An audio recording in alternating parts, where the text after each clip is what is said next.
नमस्कार मैत्रिणींनो, चविष्ट भोजन या यूट्यूब चॅनलवर मी तेजस्वी सर्वांचं स्वागत करते। आज या ठिकाणी आपण अंड न वापरता मस्त असं टोमॅटो फ्लेवरचं ऑमलेट बनवणार आहे।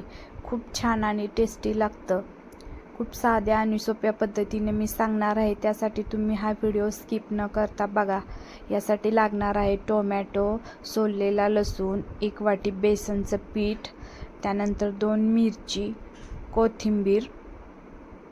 आता आपल्याला काय करायचं आहे, एक मिक्सरचं भांडं घ्यायचं आहे आणि त्या मिक्सरच्या भांड्यामध्ये हा सोललेला लसूण आहे तो टाकून घ्यायचा आहे। त्यानंतर मिरच्या आहेत त्या आपल्याला कट करायच्या आहेत आणि कट केलेल्या मिरच्या ज्या आहेत ना ते आपल्याला या मिक्सरच्या भांड्यामध्ये टाकायच्या आहेत। जर तुम्हाला जास्त तिखट हवे असतील तर तुम्ही जास्त मिरच्या टाका, 4 टाकू शकता। त्यानंतर आपल्याला कोथिंबीर आहे ती बारीक अशी कट करून घ्यायची आहे। आता आपण ही कोथिंबीर बारीक कट करून घेऊया। जो मधला भाग कोथिंबीरीचा आहे तो आपल्याला थोडासा वरतून टाकायला ठेवायचा आहे। जे खालचा जो भाग आहे ना कांड्याकरता तो मिक्सरच्या भांड्यामध्ये टाकायचा आहे। त्याला पण चव खूप छान येते। अशी देशी मस्त अशी कोथिंबीर वापरलेली आहे। त्यानंतर इथं ओवा घेतलेला आहे मी, तो ओवा पण मिक्सरच्या भांड्यात टाकणार आहे। त्यानंतर तीळ थोडेसे टाकायचे आणि थोडेसे ठेवायचे। त्यानंतर मीठ टाकलेलं आहे चवीनुसार, अर्धी वाटी आहे ती, छोटी अर्धी वाटी आहे। आता आपल्याला टोमॅटो आहे ते पातळ असं बारीक, आपल्याला जसं कांदा कट करतो ना तसं आपल्याला टोमॅटो पण कट करून घ्यायचा आहे। काही वेळेस काय होतं, टोमॅटो जर आहे असं 4 फोडी करून टाकल्या तर मिक्सरमधून व्यवस्थित बारीक होत नाही। त्यासाठी आपल्याला बारीक असे पातळ काप करून घ्यायचे आहेत, बटाट्यासारखे, आपण बटाट्याची भाजी बनवतो तशी। आणि ते पण आपल्याला मिक्सरमधून वाटण बारीक करण्यासाठी टाकायचं आहे आणि नंतर त्याला एक झाकण लावायचं आहे। आणि आता आपण हे जे आहे ना ते मिक्सरच्या भांड्यामध्ये आपण फिरवून घेणार आहोत।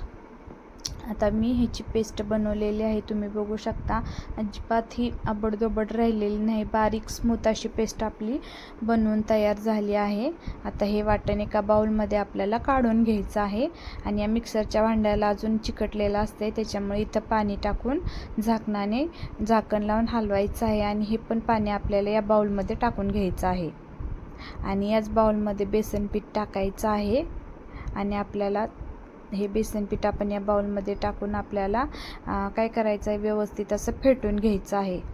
आता आपण हे फेटून घेऊया। अशा पद्धतीने आपल्याला फेटून घ्यायचं आहे, त्याच्यामध्ये गाठी वगैरे राहता कामा नये। आणि मी याच्यामध्ये सोडासुद्धा वापरला नाही।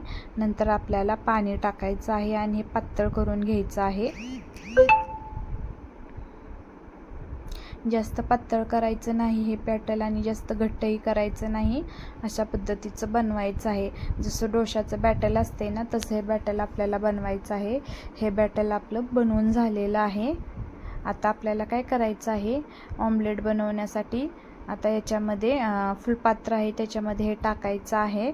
फुलपात्रामध्ये धार व्यवस्थित अशी लागते। अगोदर आपल्याला गॅस चालू करून तवा आहे तो गरम करून घ्यायचा आहे। सुरुवातीला फुल गॅसची फ्लेम करायची आहे। आता आपण तवा गरम होण्यासाठी ठेवलेला आहे आणि तवा गरम झाला की आपल्याला त्याच्यामध्ये तेल टाकायचं आहे। तुम्ही याला बिना अंड्याचं नाही का, आपण ह्याला ऑमलेट म्हणू शकतो। इथं अंड वापरलं नाही, आपण ह्याला बेसनची पोळी पण म्हणू शकतो, फक्त टोमॅटो फ्लेवरची। आता तवा गरम झाला, तेलही गरम झालं आहे आणि बारीक अशी धार लावून आपल्याला हे बॅटर आहे ती सोडून घ्यायचं आहे तव्यावरती। आता सुरुवातीच्या ह्याला पोळीला काय करावं लागतं, तेल थोडंसं जास्त लागतं आणि नंतर आता मी इथे तीळ पण टाकलेलं आहे, तर नंतरच्या पोळीला कमी तेल लागतं, कारण तवा एकदा तेलकट झाला की नंतरच्या आपल्याला जे आपण हे बेसन पिठाची पोळी बनवणार आहे टोमॅटो फ्लेवरची, नंतरच्या बेसन पिठाच्या पोळीला तेल जास्त लागणार नाही। सुरुवातीलाच तेवढा तवा तेलकट होण्यासाठी सुरुवातीच्या पोळीला थोडंसं तेल लागतं, नंतर तव्याला जास्त तेल अजिबात लागत नाही। नंतर आपल्याला पलटी करून घ्यायची आहे। खूप खरपूस आणि खमंग असा या बेसन पिठाच्या पोळीचा वास सुटलेला आहे। दोन्ही साईडनं व्यवस्थित कुरकुरीत आणि खरपूस अशी ही पोळी भाजायची आहे। आणि आता गॅसची फ्लेम कमी करायची आहे आणि कमी फ्लेमवर आपल्याला कुरकुरीत करायचे आहे. तुम्ही बघू शकता, बघितलं की तोंडाला पाणी सुटतंय. एवढे खमंग आपली बेसन पिठाची टोमॅटो टाकलेली बिना अंड्याची पोळी बनवून तयार आहे. तुम्ही सुद्धा हे बिना अंड्याचं टोमॅटोचं ऑमलेट करून बघा. मी हाताने तुम्हाला दाखवते. एकदम पातळ अशी बनलेली आहे. खूप छान आणि खमंग बनलेली आहे. वरून तीळ आणि थोडीशी कोथिंबीर गार्निशिंगसाठी वापरलेली आहे. आमचा व्हिडिओ आवडल्यास चॅनलला लाईक, शेअर, सबस्क्राईब